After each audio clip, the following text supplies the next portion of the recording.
Someone here in Vancouver looked aghast at me upon learning that I had just returned from a trip to Winnipeg. Looking so alarmed, she asked, "Why ever would you go to Winnipeg?" I said I had a good reason to go. She said, "I wouldn't go to Winnipeg even if I had a good reason." Well, whatever she lamely thought, I had a great reason, and it had to do with friendship. And by the way, in Winnipeg, it was lovely. And while we were there spending time with our friends, we once again experienced that elevated and inspiring level of conversation that we've come to expect with them. Then on our way back from Winnipeg to Vancouver, my wife and I thought about what is it that most deeply characterizes the friendship. We were thinking actually about any friendship. What makes it work? What enables the quality of friendship that we experience with them? And well, we agreed together that what stands out most is a kind of a shared search. It's a yearning for transcendence. And this can be expressed in all kinds of different ways. If I put it in other words, the distinguishing characteristic of the friendship is a shared longing for the ultimate, for the highest, for essential things, or for things that matter. What both grounds and inspires the relationship is a certain kind of holy restlessness, I would call it, which might be called an intense search for a certain hard to define, I say certain, but it's a hard to define something more.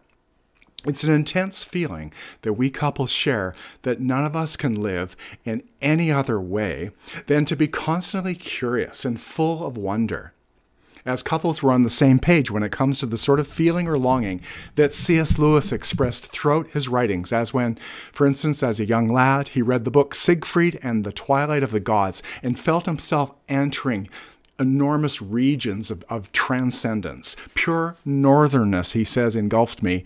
A vision of huge, clear spaces hanging above the Atlantic in the endless twilight of northern summer, remote severity. Like he just felt himself expand into these regions, these huge spaces. And then it reminded him, he talked about, there was a plunge back into his past where there arose almost like heartbreak, a memory, what he calls the memory of joy itself, the knowledge that I had once had what I now lacked for years, that I was returning at last from exile and desert lands to my own country. So he called this experience like the discovery of joy and said he was surprised by joy. It was an experience that would happen to him repeatedly. In another instance, a quite powerful one, he was at a train station and about to board the train. He picked up a copy of Fantastes by the Scottish storyteller George MacDonald. He read only, I think it was the first chapter of the book, and said about it that he felt his imagination being baptized upon reading MacDonald. That was George MacDonald's effect on C.S. Lewis. It opened him up into another world, into other dimensions. He felt himself to be smitten by and in the grip of a longing for some mysterious something more. Lewis described this experience as the inconsolable longing in the heart for we know not what. The inconsolable longing in the heart for we know not what. But it means everything, this hard to define thing. He called it elsewhere an unnameable something. Again, so hard to find, but which means everything. Which implies, therefore, that if something perhaps can be too easily defined, it may not be worth very much. So this something, this longing or this feeling can remain dormant. It can be locked away inside a human being for many, many years until there's that fine day when it's sparked by a surprising or even a shocking experience of truth or goodness or beauty, or perhaps all three things at once, and you're lifted out of ordinary awareness into a deeper dimension. This awakening has been called aesthetic arrest. It's like a response to the beautiful.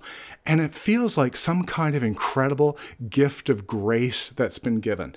And it's both a shattering and an awakening at once. It shatters and it awakens. Like it takes you apart and puts you together at one and the same time.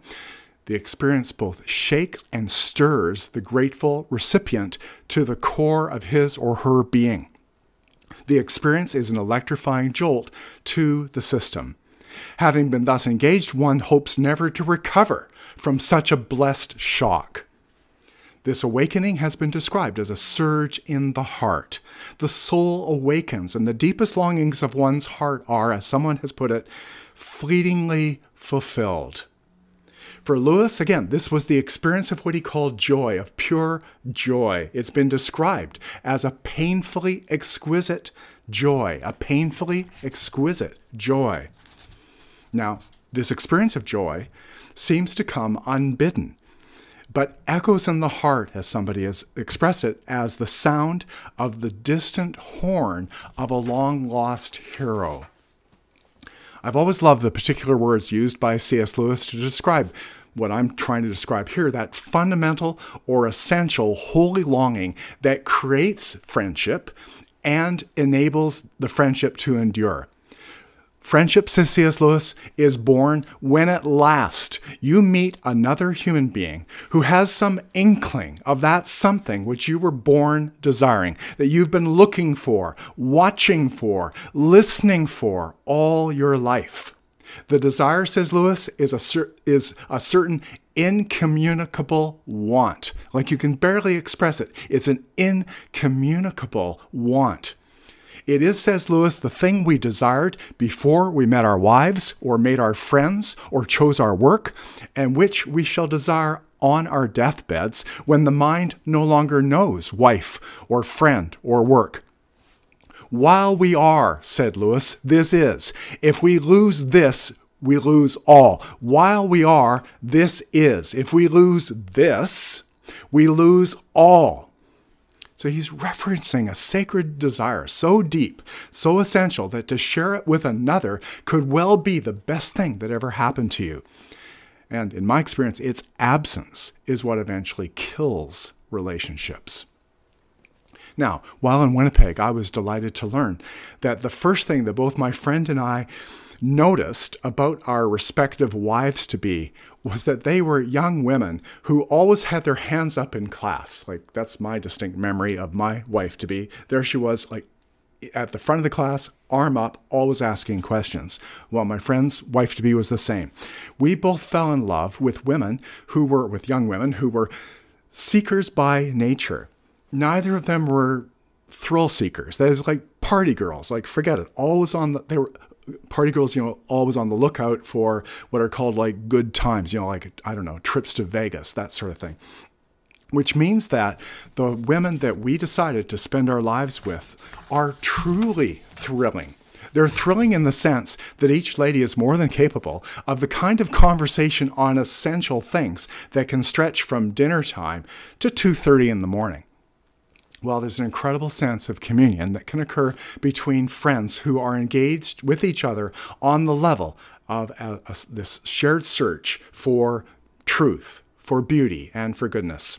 That's what happened. I'd been reading, when I was in Winnipeg, actually, I was reading about the 3rd century philosopher Plotinus and his student Porphyry, who spent 3 days together discussing they were trying to understand, like, the relation of the soul to the body.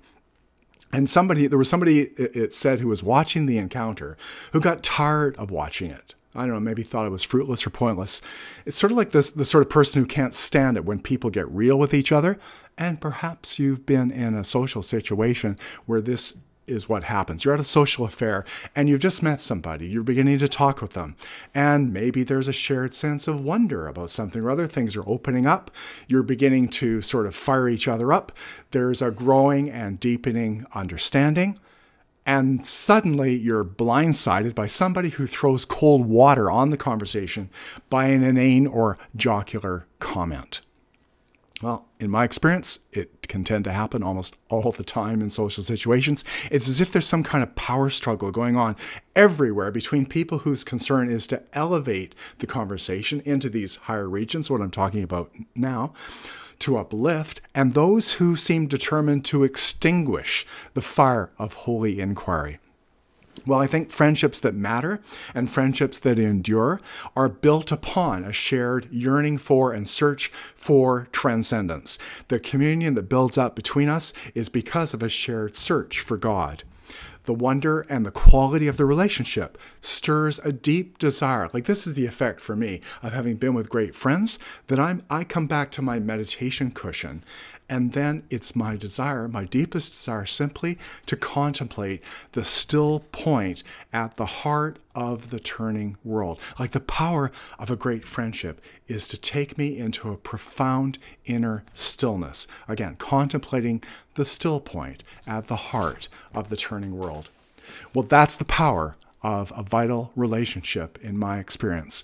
A quality of friendship that motivated a road trip to Winnipeg, Manitoba.